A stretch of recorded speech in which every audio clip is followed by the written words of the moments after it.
Hey, welcome back to the channel. Got a little something for you on the bench. So I'm going to be doing an unboxing of the SpeedyBee F405 AIO. So this is a 40 amp ESC flight controller combination, kind of your 25 by 25 mounting. This is going to be repairing my super duper mega ultralight that took a massive hit into a handrail.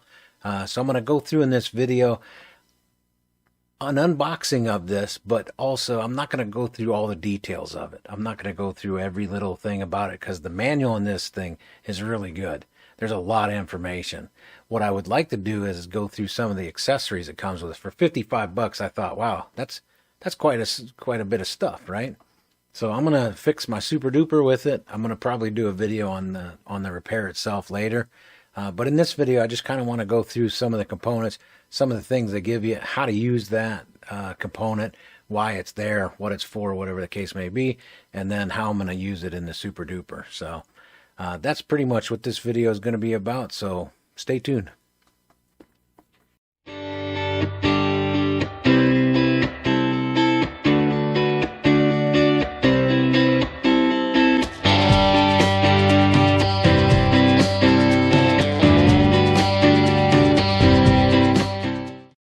Alright, so over here at the bench, we're gonna go ahead and open this dude up. Like I said, there's so much instructions here. I think this is probably one of the most comprehensive manuals I've seen with a flight controller in a long time. So there's no really reason for me to waste your time in regurgitating all the information that's on here. I'll just let you know that this dude is a 40 amp ESC. It is an 8-bit ESC. So that's one thing that I'm kind of particular about, really looking at, because all three of my super dupers run on a 32-bit ESC. So going to an 8-bit ESC, I don't know. We'll see how it goes. But this does have an 8-bit 40 amp with a 45 amp boost. So you're going to want to stay under 40 amps according to the manufacturer. I'm not going to touch that at all with the super duper. I'm not going to, these motors and prop combination doesn't even come close to a 40 amp. You're talking 40 times 4, so not even going to get close to that. But lots of stuff in this manual.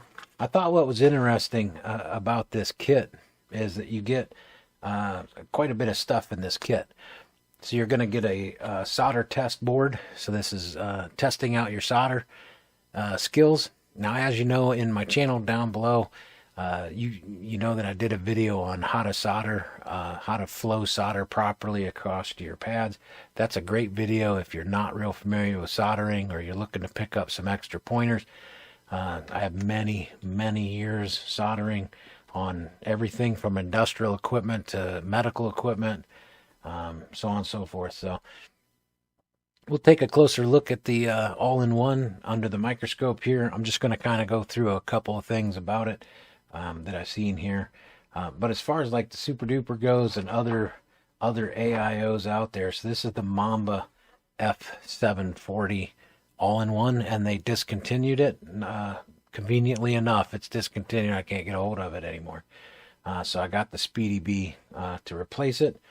Just to let you know, I don't have any communication with SpeedyBee, the company, and I have no cooperation at all, no communication. I purchased this with my own money, with a little help from my patrons. If you go down in my description of my video, please subscribe to their channel. Give them a little support for helping me on my channel. So no affiliation with SpeedyBee. I do have a couple of their VTXs I've had for years. I do have their SpeedyBee analog module on my HD0 goggles, and I have a video on that in my channel. How it performed with the Whoop pinch camera during LEDs and all that. It was actually pretty good, so I'm liking that. So I thought, I'll give this a try. But yeah, this, as far as like space, they're almost identical in height. The SpeedyBee is going to be just a tad bit taller, but I think once I mount it and I screw it down, it'll kind of squish down to the same height. So I'm pretty happy about that. And then, so like on the back of the quad, you have the power out. The power out for the SpeedyBee is the same. It looks like the wiring's going to just marry up really well. I'm not going to have to reconfigure a whole bunch of stuff in here. So should be a good, replacement for that Mamba board. I paid $104 for that. I paid $55 for this, and I didn't get all this cool stuff. So that's what we're going to look at next. So practice board comes with it.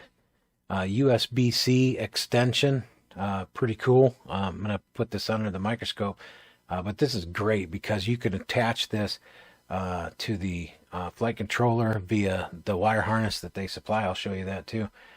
This is really great because you could put your USB-C connection anywhere on your quad and connect to Betaflight conveniently. You don't have to use the stupid L-shaped board or the S-shaped board, or all these different extenders for like your 95mm push quads. You need some way to get an adapter into it and all of that. This is nice because you can put it on your quad. You don't have to worry about losing it. So this will be always there in an external spot you want to put it.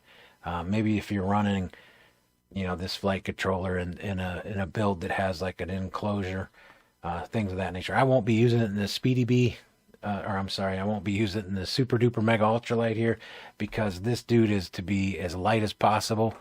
I want the best video, the best durability in a crash, and the fastest it can possibly be. So I'm trying to limit what I put on it. It's kind of like I only put on it what I absolutely need to. So I'll definitely use this somewhere else somehow. And then also it gives you a dual deck, so there's two sides to this. I'll explain that under the microscope. And then really cool here, I'm a big fan of redundancies. In case you don't know it, I spent a lot of time on getting analog video to look absolutely crystal clear. In my playlist, I have a video issues fixed or whatever playlist. In there, you'll see best FPV video ever. That video, absolutely crystal clear analog video. I worked on it for a very long time, and this would help out. So this is a power distribution board, pretty unique. You can see how small that dude is. So pretty cool to include that. I'll definitely be using that somewhere somehow. And then there's more stuff, right? I hate to say it. I don't want to be negative, but man, when you spend good money on stuff like this and it doesn't come with anything like this, that's a bummer. I got this kit, well, I get this SpeedyBee product from Defiance RC. A friend of mine buys a lot of stuff from them. It's the first time I've used them. I'll try to remember to put a link in the description of where I got this. I have no affiliation with them either. It's just convenient for you to know where I got it.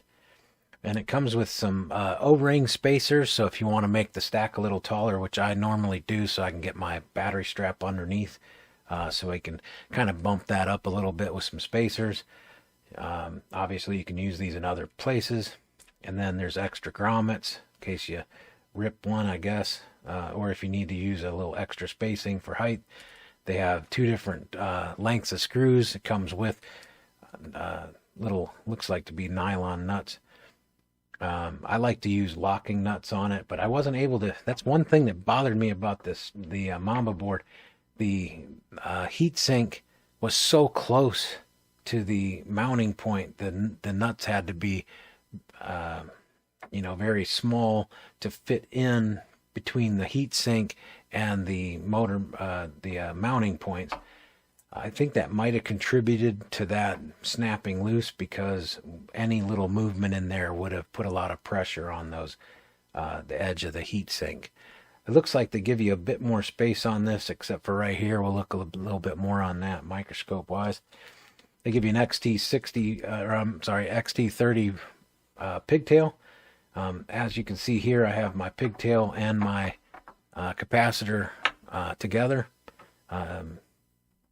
And they also give you a capacitor. This is a 35 volt 470 capacitor.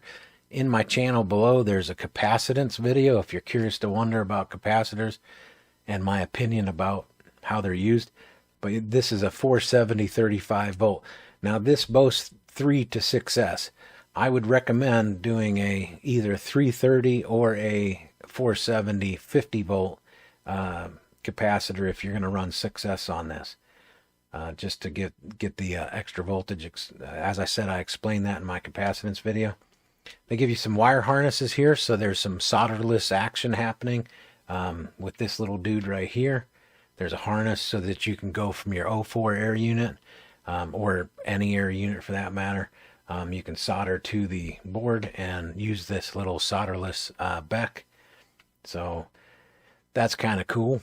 And then also there's another connector in here, so you can make this extension so that you can put your USB-C wherever you want to put it. So pretty cool. A lot of stuff in here. So let's grab each one of these dudes and we'll jump over here to the micro camera. All right, so the first thing we'll look at is the power going in. So we have our negative and positive power. We have our motor, solderable motor points here. And then we have our buzzer, so you can connect your buzzer. This is going to be great for me because this is pretty much the same layout as the Mamba board. So I'm kind of happy about that. And then we have our motor mount here. And then we have our different connections for, like, our air unit would be along in here. You have your S-bus, different, all your different UART stuff here. And then along here is going to be like your GPS, so you can have your, just move that out of your way, you can see it.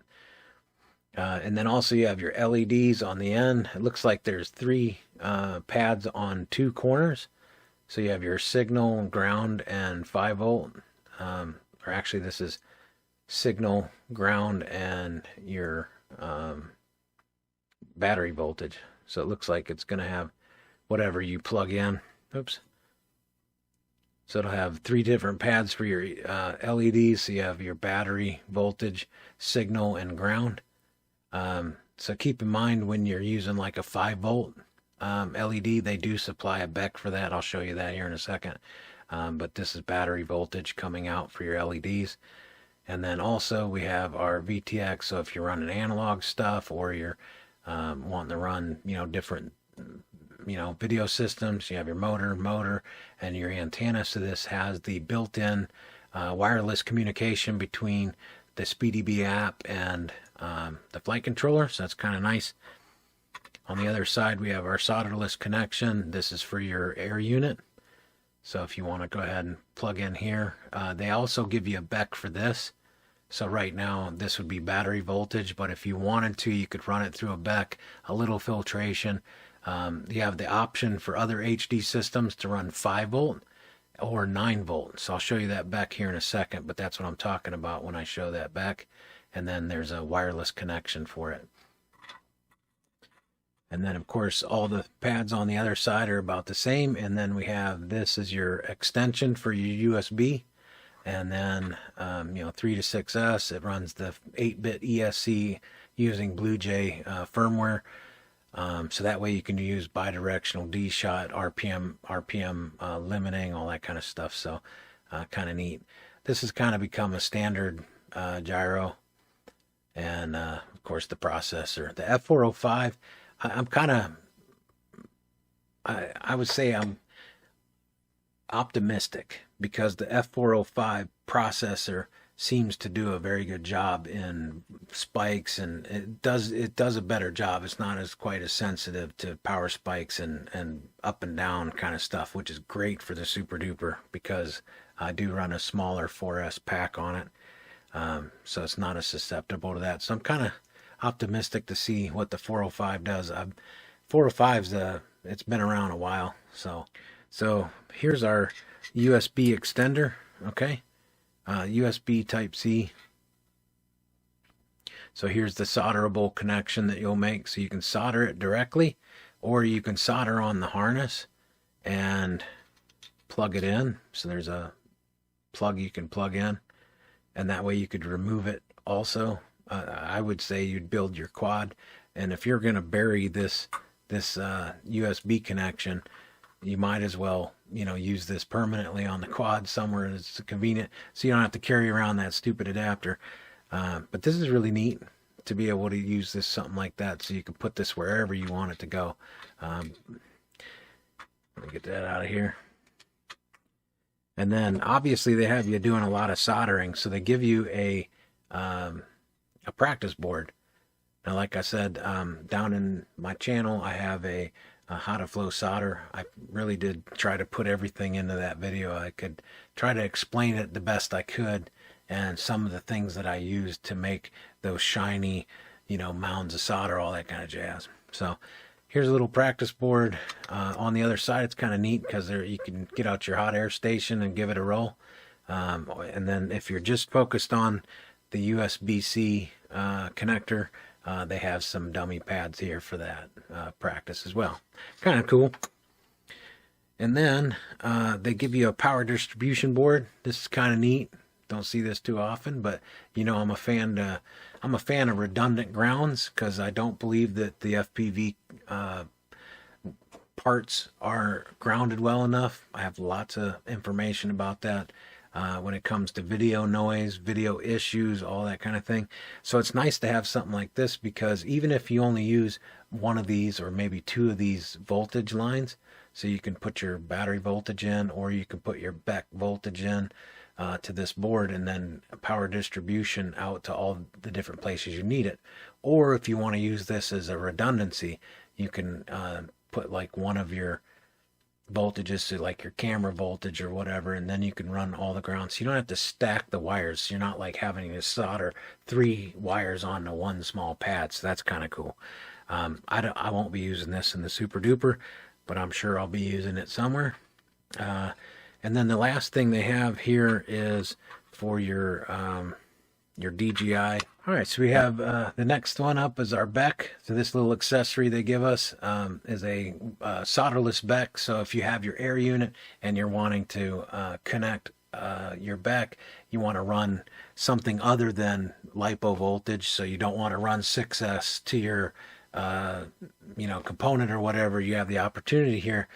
The flight controller is going to output battery voltage to whatever peripheral you're putting in here. So if you're connecting an 04 directly to here, you're going to get battery voltage.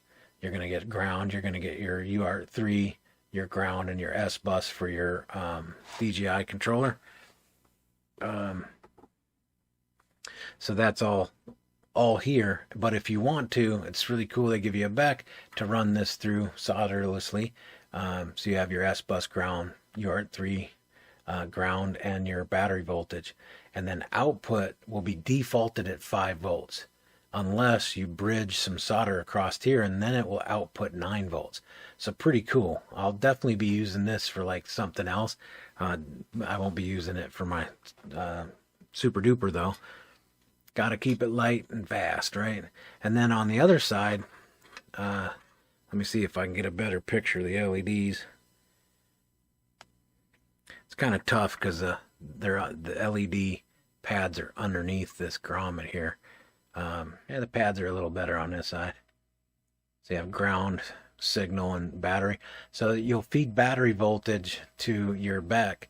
You'll feed your signal to your BEC, and you'll feed your ground to your BEC. And then this will take your battery voltage, whatever, 3 to 6S, and it'll take it down to 5 volt out. So if you're running RGB 5 volt component, this will work out great because you have your 5 volts out here, you have your signal for your LED, and you have your ground for your LED. So pretty cool little BEC. I imagine it'll work out pretty good. Let's jump back over to the bench. So yeah, a lot of stuff in here. I'm pretty happy with the amount of things, and then the connections, all of the stuff that I'm looking at here seems to be pretty nice. I can't wait to get it in my Super Duper, tune it out, and get it rock and rolling. This dude right here goes 99.99 mile an hour, and it is wicked fun.